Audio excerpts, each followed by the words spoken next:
Let's jump into Champions League here. So, Champions League clubs that have taken part: New York City, 1-3-1, 5 goals for, 6 against, -1 goal differential, sitting 11th in the East.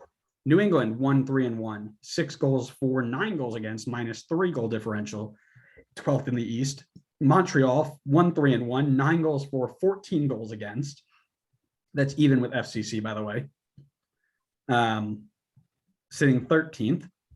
Seattle in 8th right now, 2-2-1. And Colorado, 2-1-2, sitting in 5th. So the Western Conference teams are faring better, but I want to know what your thoughts are on this slow start. I mean, let's just take a look at what team is doing the best that was in CCL. That would be Colorado. And how did they do in CCL? Well, they were the first team out. So I feel like there's a little bit of correlation there. And it seems like if you want to get off to a hot start in the league, you should dip out of CCL, because everybody else that was in the competition for longer has really struggled in the league this season. I think Seattle, a part of the reason that they were struggling was just battling some injuries and guys coming back from long-term injuries. I really feel like they're starting to click now. I know that they are still in the Champions League and have a decent chance at getting to the final. But yeah, I mean, clearly there's correlation here that if you're in CCL and trying to balance that with the league at the start of the season, it's hard. It's really tough. Guys aren't, at their peak fitness. And I just don't think these teams, and maybe this is a conversation with the salary cap, but I just don't think these teams have the resources to create the depth that they need to compete in both at the start of the season. So it's kind of like choosing one or the other. Interesting. Yeah. So I know we talked about salary cap way back, 2 episodes ago, and how we need to change that. But I'm not going to dive too far into it. If you want, you can go listen to our clip or whatever. But obviously, we need more money. I think you had mentioned earlier about Colorado being the first team out, having the best results afterwards, right?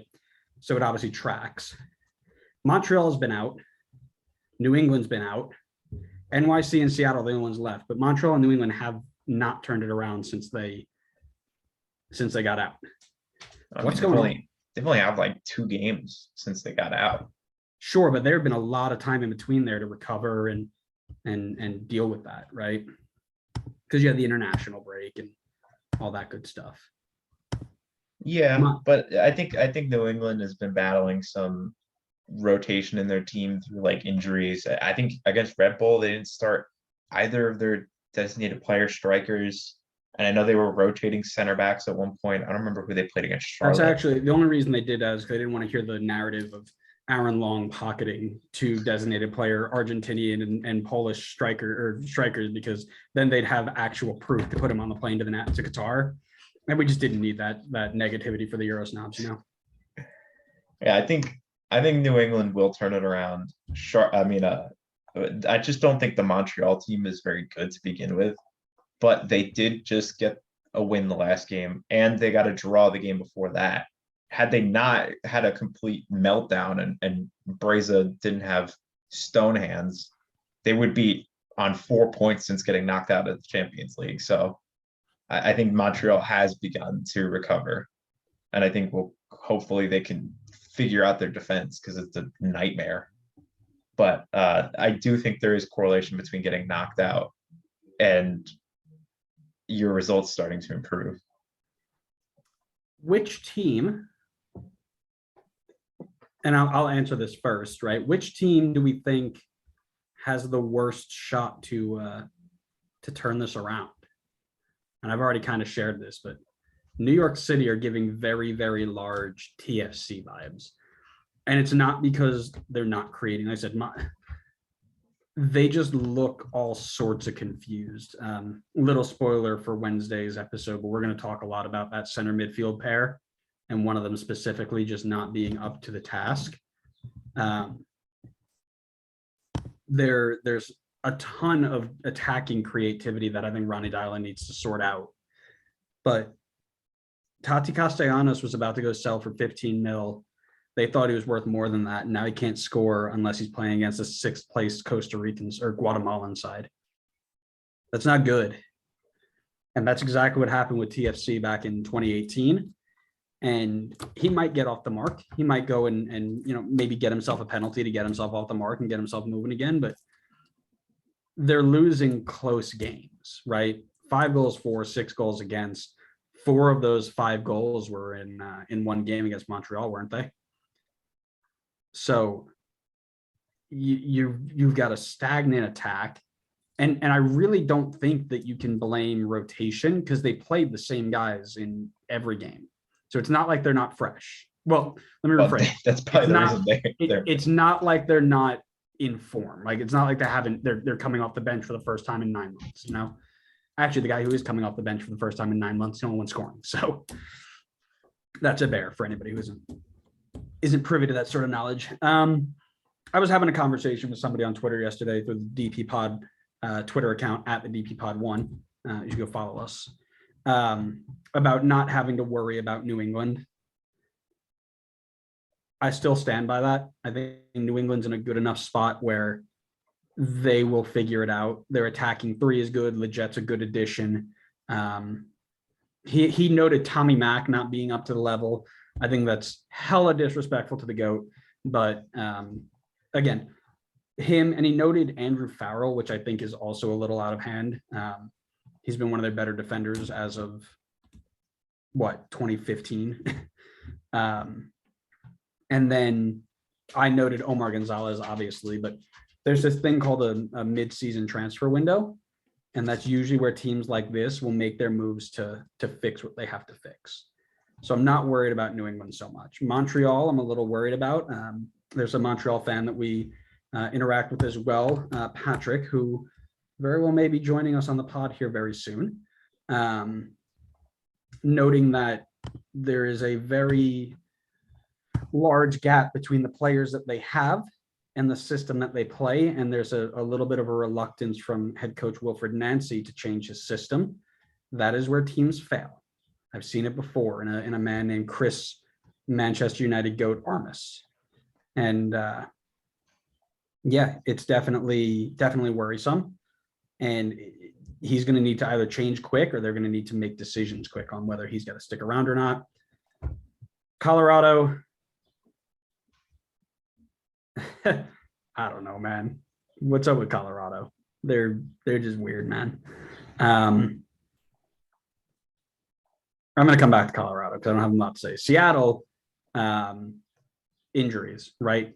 Playing without Rui Diaz for a long time, playing without Ladero for a long time. Still good going up top, but we talked about how good that attacking front 5 was going to be. It's been an attacking front 4 up to this point. So you saw them perform pretty well against Minnesota. I think Ja Paulo is finally hitting his stride with that wonder goal that he nabbed on last night. They will be okay. Colorado, again, not a lot of movement, and I think they're going to pay for it once teams start. How do you say? Once teams start picking back up their form, right? The Nashvilles, the Portlands, the Seattles, right? I think they're going to be sacrificed there. The Gustavo Vallecilla pickup is interesting. I would like to see how he fits in, but I think Colorado is right. I think in terms of people who will not turn it around, it goes Montreal, Colorado, NYC, Seattle, New England. I got some faith in New England. Yeah, why not? It's Big Bruce. I think Seattle's got the better shot here than New England, but I'll that's flip just my one. opinion. That don't matter to me. I think this is an easy one for me. Sorry, Pat, if you're listening, but this Montreal team is bad. I don't see this team making the playoffs. Could you imagine this team doesn't have Jordy? I mean, this team's Inter Miami. They're Inter Miami bad without Jordy. This team cannot stop conceding goals. they've conceded 6 in their last 2 games against Atlanta and FCC. And I just feel like their entire attack is revolving around Jordy at the moment. And if you take him out, whether that's by injury or they sell him, I don't know what this team is going to do or what this team is going to look like, but it's not going to be pretty. I love me some Kai Kamara, but honestly, with the way MLS is moving, I'm shocked that he's their go-to striker at the moment. I do think that's because they're missing. I know they're missing at least Mason Toy, but I thought they also had other strikers that would generally be ahead of him. I look at this team and I'm not impressed. I'm not like wowed. I'm a little surprised at how poorly they've been defensively, seeing as how they have Alistair Johnson, Kamal Miller, Rudy Camacho. Like those guys are not bad, but I don't know. Is it Nancy? I think Pat was saying that they were missing. They're playing with a 5 in the back, and he was saying that they're missing wing backs, but they have fullbacks at the moment, I think is what he said. Sure. So and that, like I said, the Johnston fits in, but what they're trying to do is transition Lapalainen from a winger to a midfield or to a wing back, right? And you've seen them try that with Jacob Schaffelberg in Toronto, failed. Alex Mawil at Red Bull and now at Nashville, kind of successful, kind of not. It's much easier to change a fullback to a wing back than the other way around. And they're starting to pay for it. They're starting to pay for it a little bit. I mean, there's guys that Davies did it. He transitioned to left back. Right. And I'm not saying it's impossible, but it's not easy. I gotta say, I'm not really gonna try to compare Lapalainen to Alphonso Davies. I don't think they're on the same level. I'm just saying. I mean, it's probably close. Yeah. Because as you know, Lapalainen is European, which automatically he's got to be higher than Alphonso Davies. Easily. Yeah, so they're obviously going to struggle for it a little bit and see, they'll try and work things out, but it's going to be tough, I think, to have that turnaround happen as quickly as they need it to, and that's what I'd be worried about. Yeah, we'll see. I think they need to go add some. Yeah, I don't know. They got to figure out the defense. If it's a formation change, that's a formation change. I get that the defense really hasn't been helped much by the midfield because I think Wanyama's had a pretty poor start to the season. But they gotta figure something out because they gotta stop letting in 3 goals a game because you can't sustain that. It's on pace for breaking Cincinnati's record. One of many teams ready to do that. Yeah, Inter Miami. Well, FCC's giving them a run for their own money. FCC's conceded 14 already this season. Granted, Montreal has a game in hand, but we'll see.